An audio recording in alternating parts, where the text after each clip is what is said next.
some months ago, we started a walk from Kanyakumari to Kashmir.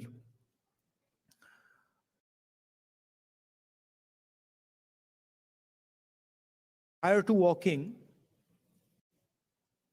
we were finding that the normal tools that we used to use for politics, conversations like this, public meetings, was simply not working anymore. All the instruments that we needed to do politics in India, they were controlled by the BJP and the RSS.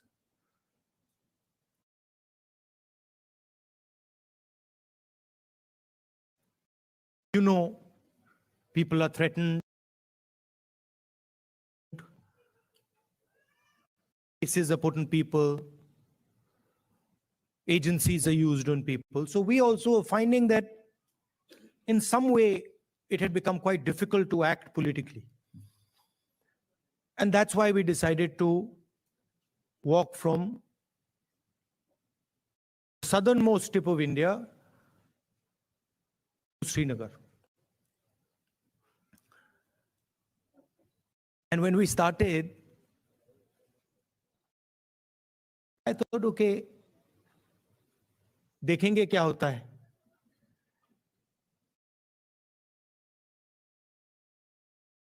After 5 or 6 days, we realized that actually walking 4,000 kilometers is not an easy thing. You know, and I had an old knee injury that started to act up. So I said, now I'm in real trouble because there's no choice. One has to walk and I'm having quite a lot of pain. And then quite a surprising thing happened. Which is I started noticing that after walking 25 kilometers is more than half a marathon. So after walking 2-3 weeks, every day 25 kilometers, I suddenly realized one afternoon that it's strange, but I'm not feeling tired at all. I get up in the morning, 6 o'clock we used to start, and we used to end walking at about 7:38 in the evening, and I was like, this is very strange. I'm not feeling tired at all. What is this? And then I started asking people around that, bhai, ye ho kya raha? Aapko thakaan ho rahi hai? Everybody is saying to me, thakaan to nahi ho rahi. It's very strange. We're not feeling tired. So I started to think about it, and I realized that actually what was going on was that it was not us that was walking. It was India that was walking with us. Right? And the large mass of people who were coming, all religions, all communities, everybody, kids, they were creating an atmosphere of love and affection where nobody was feeling tired. Almost as if everybody was walking together. सब जुड़ के चल रहे थे और उसमें किसी को थकान नहीं हो रही थी, एक दूसरे की मदद हो रही थी. And that's where we came up with the idea. नफरत के बाजार में मोहब्बत की दुकान खोली.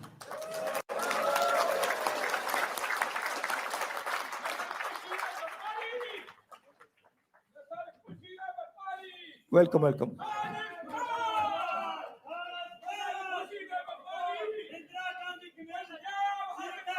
नफरत के बाजार में मोहब्बत की दुकान.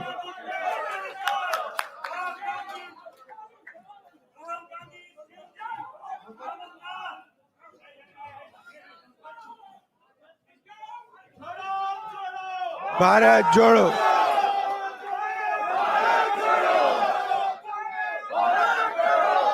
See, the interesting thing about us, about the Congress party, is we have affection towards everybody.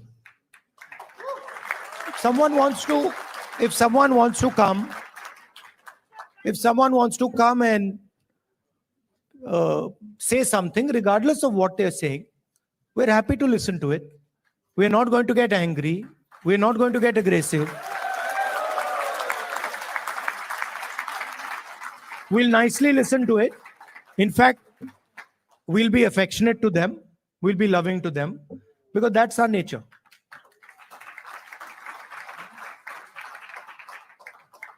So we found that when everybody started working together, completely different type of energy started coming. And I noticed that the government tried everything. मतलब जो भी उनमें ताकत थी, उन्होंने यात्रा को रोकने में लगा दी. टीवी से उतार दिया, पुलिस को यूज किया, मगर कुछ काम नहीं कर रहा था. और जो यात्रा का इफेक्ट था, वो बढ़ता जा रहा था.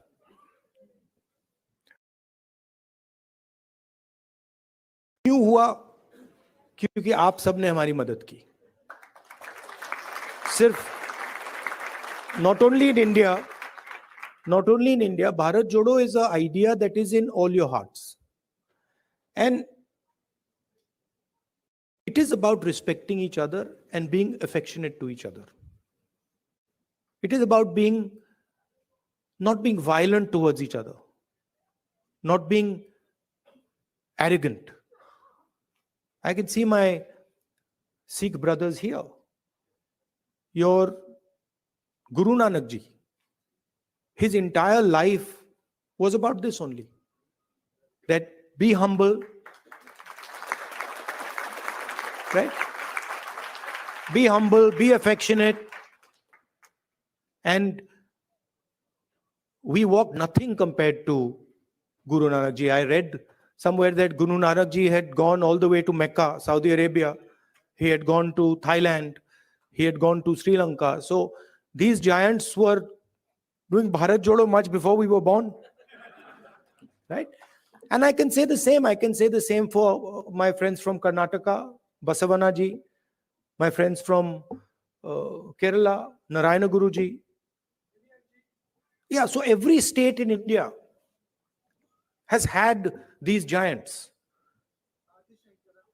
Adi Shankaracharya, everywhere. I mean, and every single one of them said, listen to each other, be respectful, not just of your own religion, not just of your own language, not just of your own culture.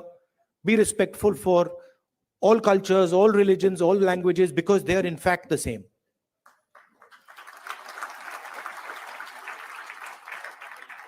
And the assault that is taking place in India, it's taking place on our way of life. Sam Pitroda ji said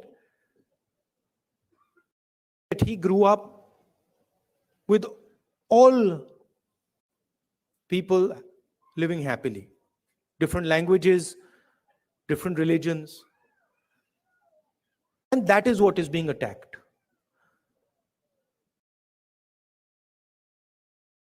Also, the tradition in India, and again something leaders like Guru Nanak Ji, Basavana Ji, Gandhi Ji emphasized, was not to be under the impression that you know everything, that the world is too big, too complicated for any one person to think that he understands everything and he knows everything. So really that is the disease that Sam sort of outlined. That is the disease, that we have a group of people in India who are absolutely convinced that they know everything. In fact, I think they think maybe they know even more than God. They could sit down with God and have a conversation and explain to him, about what is going on. And of course, our Prime Minister is one such specimen.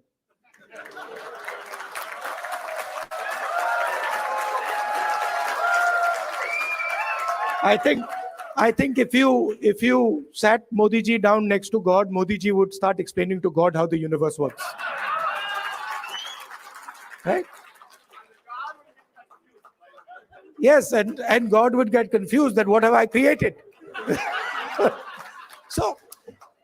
So these are funny things, but really this is what is going on. We have a group of people, who understand everything. They can speak to scientists and explain science to them. They can, speak to historians and explain history to them. They can explain, warfare to the army, flying to the Air Force, whatever they want, they can, And at the heart of it is mediocrity. That they actually don't understand anything.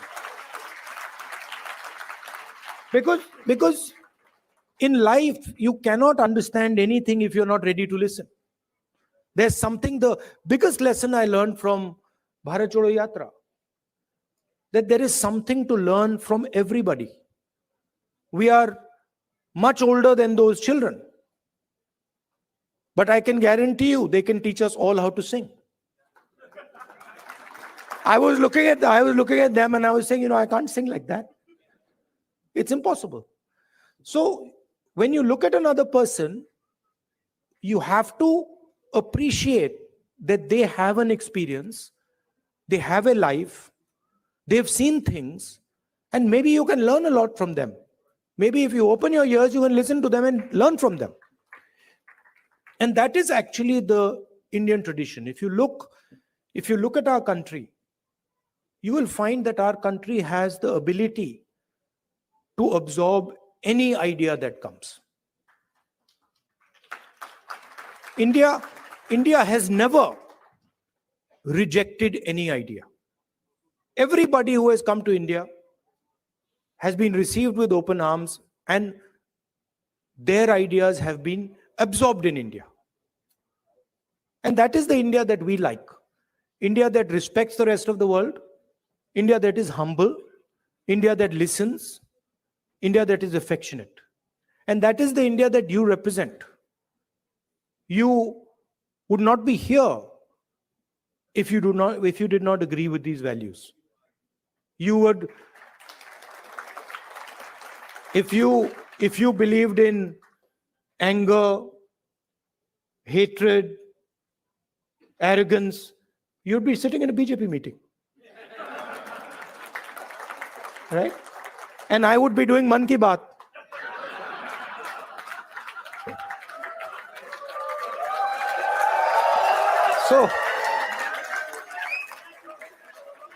So thank you very much for holding up the Indian flag in America, showing the American people what it means to be Indian, respecting them, respecting their culture, learning from them, and also allowing them to learn from you. You make us all proud. When we think of our country, you're all our ambassadors.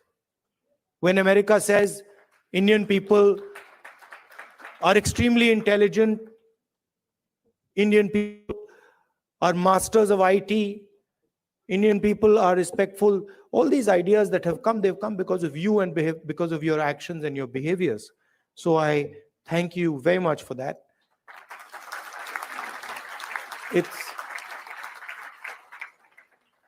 I came here this morning. Sam organized the flight. I arrived 16 hours. After 16 hours flying, 6:30 in the morning. I thought I'd be tired, but I'm not tired at all because of the energy that you have given me. Thank you.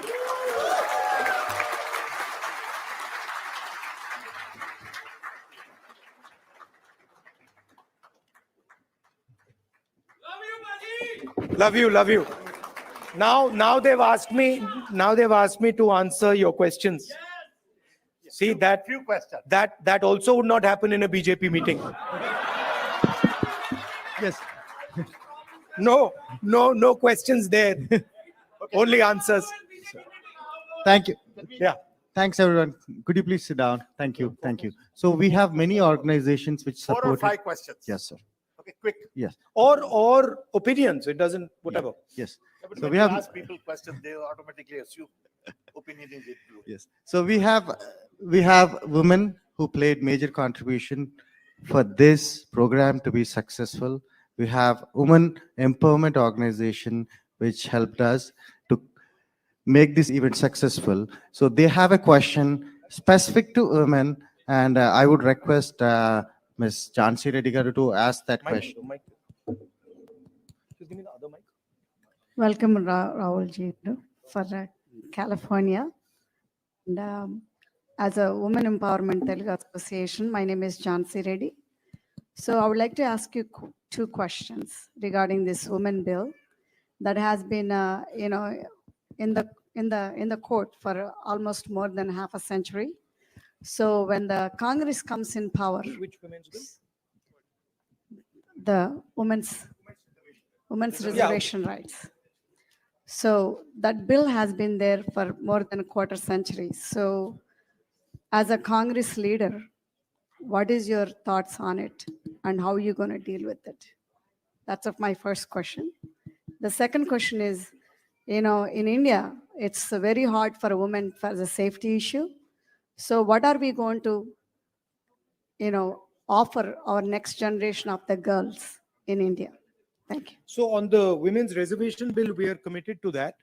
We wanted to pass it in the last government, but some of our allies were not too happy with it, and they didn't give us the support for that bill. But I'm confident when we come to power, we'll pass that bill. I think part of the answer to your second question lies in the first question. If we empower women, if we involve women in the political system, if we give women space in the governance of the country, if we give women space in the businesses of the country, we will automatically make them safer. So I think involving them in politics, involving them in business, involving them in running the country are the way to give them power. Thank you. Thank you. So we have another Tamil community organization, so who united entire Tamil organizations, and they have expressed their support. So they might differ on the Congress party, but they have come here for the love of Rahul Gandhi today. So I would like to invite Mr. Pugal, if you are here. Yeah. Thank you, Sandeep.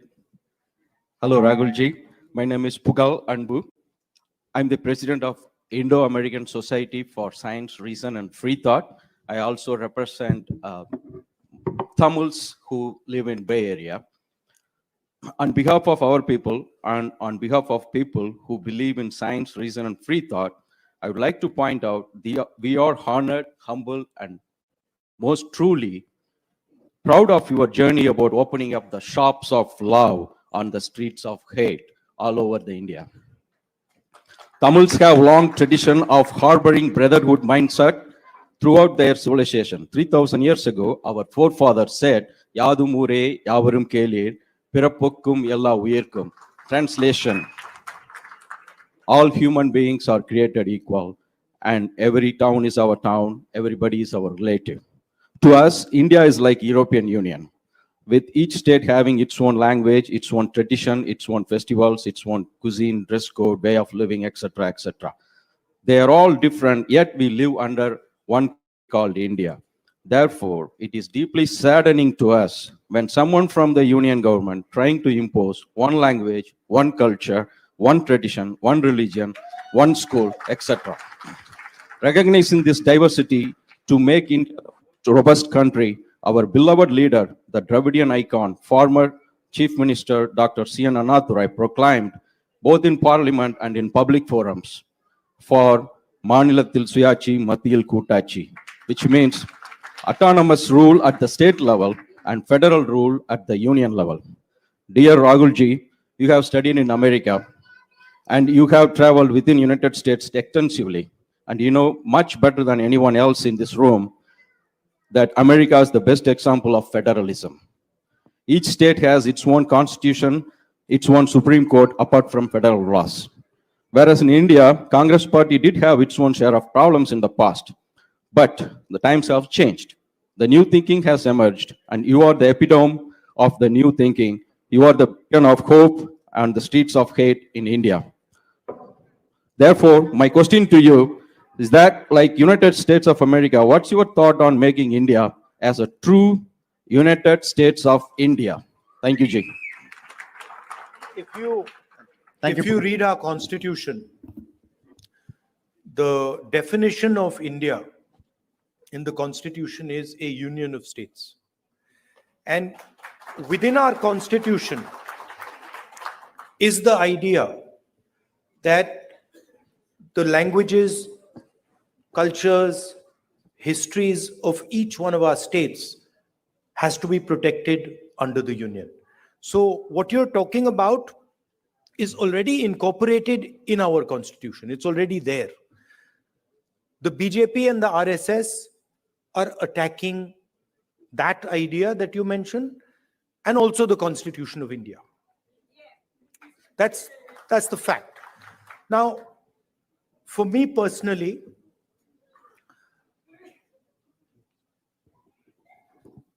I understand that the Tamil language is more than a language to Tamil people. Right? It is not just a language. It is their history. It is their culture. It is their way of life. And I will never ever allow Tamil language to be threatened. Right? Because for me, threatening the Tamil language is to threaten the idea of India. Just like threatening Bengali or threatening Kannada or threatening Hindi or threatening Punjabi are all attacks on India. Right? So our strength, unlike many other countries, our strength comes from our diversity. Our strength comes from accepting that we are all different, but we can work together. And that is an idea that I'm sure you and the Congress party are protecting. Thank you. Thank you. Thank you, everyone. Please put your questions brief, respecting everyone's time. I know you have opinions, but please put your questions brief. Next question is Mr. Karthik from Ambedkar King Study Circle. Can we allow people to? Yeah, hold on. Yes. These are, please appreciate these organizations have put together this amazing event. There are Telugu, Tamil, Kerala, Kannada, all are together to make this event successful. Respect those organizations. Thank you. We'll do. We've got 5 questions, don't worry. There's more than enough. We can add a few also if you want.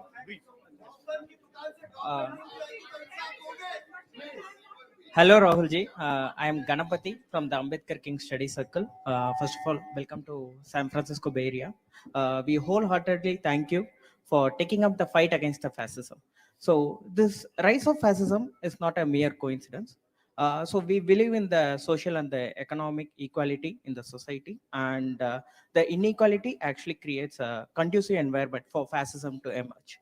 So my question is what is the plan of the Indian National Congress to uproot the economic and the social inequality which creates this condition for fascism in the Indian subcontinent and also at the global level?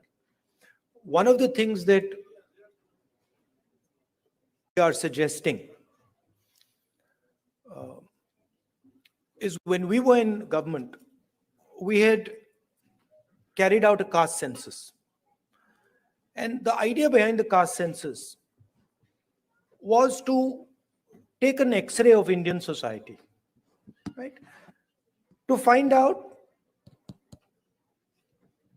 what are the exact demographics of our country, right? What are the different communities? What are the different castes? How many people in each community, how many people in each caste, because without understanding our demographics and without understanding who is who, it is very difficult to distribute wealth, distribute power effectively. So that was one idea that we had.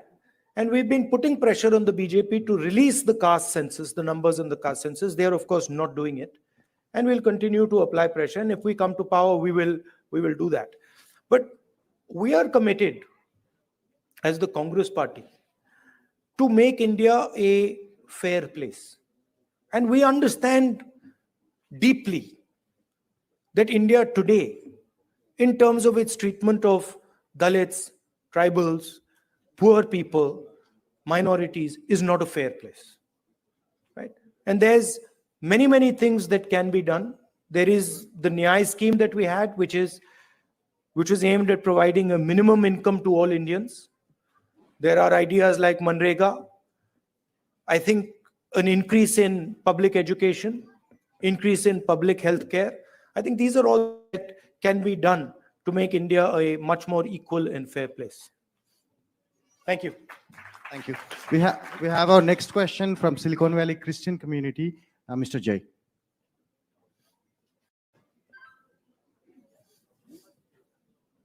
Rahulji, now the Parliament Lok Sabha seats are increasing to 888. What's your take on it? There's a proposal that Modi ji is actually working on. It is going to entirely be based on population. It is going to tilt, the orientation towards the highly populous states, getting more and more lion's share of the revenues and everything. So how is it going to change everything? Minorities are going to get even more depressed. Majorities are going to be, making everybody vulnerable. So what's your take on it?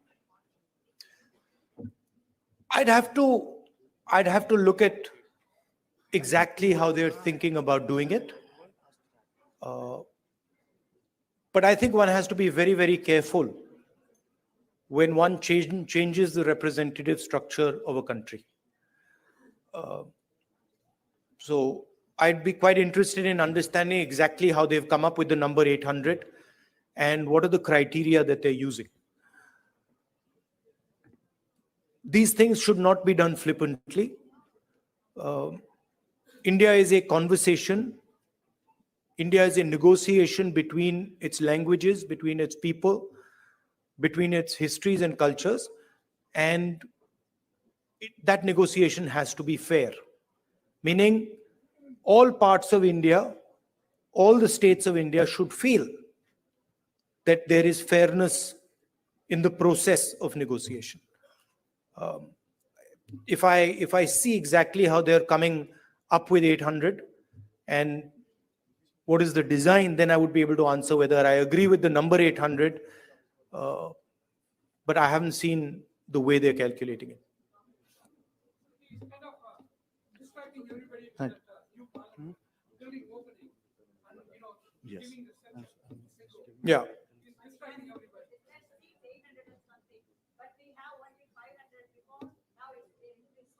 Yeah, but it depends how the ratios change.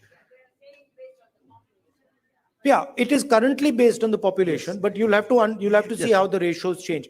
I think the Parliament House, these are distractions. The real issues in India are unemployment, price rise, spread of anger and hatred, a crumbling education system, price of education, price of healthcare. These are the real issues. BJP can't really discuss them, so then they have to do the whole scepter thing, lying down and doing all that. So, aren't you happy I'm not lying down? Thank you. Thank you. One more question from Bay Area. One more question. भैया One more question. भैया मगर disturb मत कीजिए. One more question. हाँ, So this करेंगे, is from the Bay Area Muslim community. Please Insaf respect the करेंगे. community. One question from the Bay Area Muslim community. This is Mr. Mohammed Khan. Please go ahead.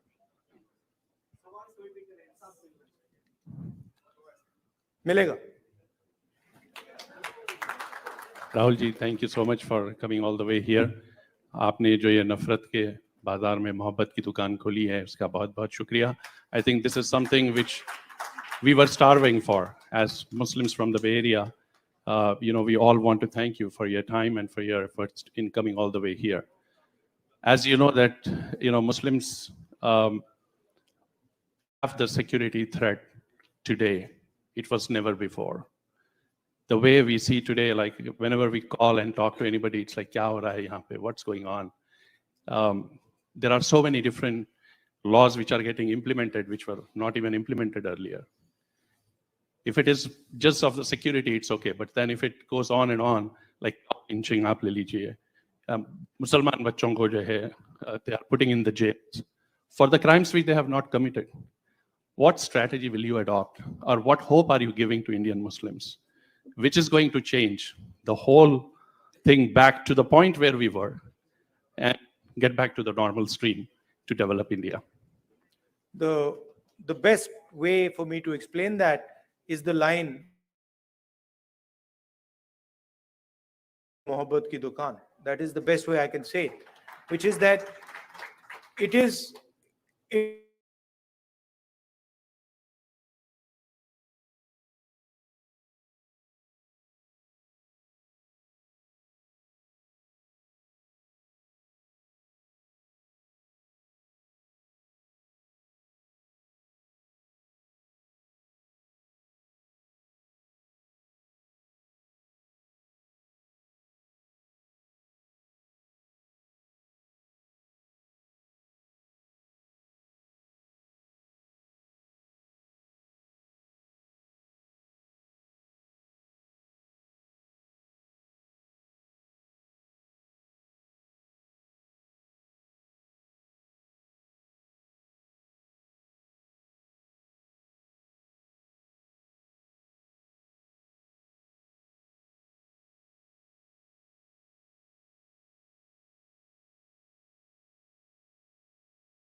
that you feel that what is going on?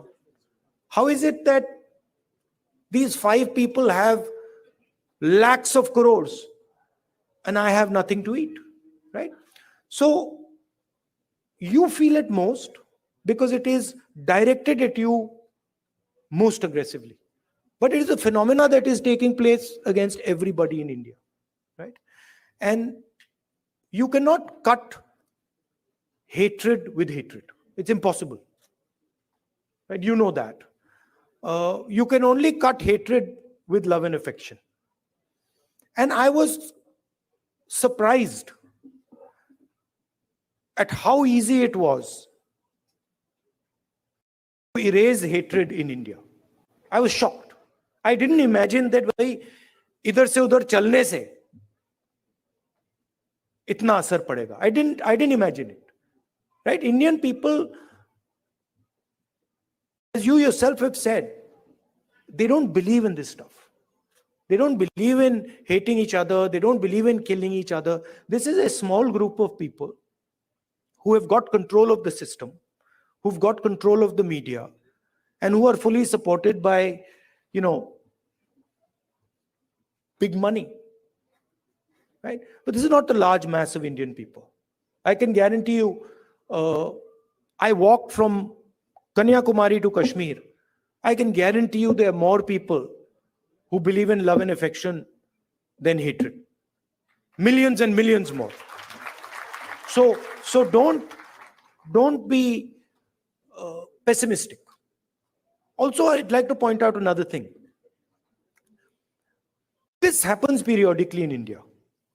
What is happening, for example, to the Muslim community in India today happened to the Dalit community in the 80s.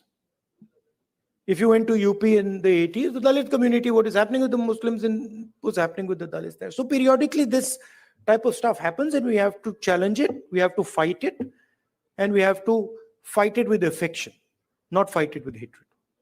We will do that. Thank you, Rahulji. And one last question from the most important community of entire world, that is students. So we have one interesting student from UC Berkeley who wants to, literally begging me to ask one last question. She promised that she would conclude it. Wait. One more question. Welcome, Rahul sir, and thank you so much for your win in Karnataka. You've made a lot of people very, very happy. We've literally cried tears of joy, so thank you.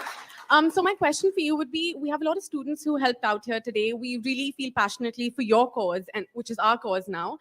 But what would you say to us? We want to go back to India. We want to represent our country, but we see how the athletes, the youth, the wrestlers in recent times are being treated. It's very undignified. We feel very discouraged. So what would you say to us to kind of bring the sense of wanting to go back out there for our country? Yeah, please realize that there's a huge distortion. India is not what the media shows. The media likes to show, a particular narrative.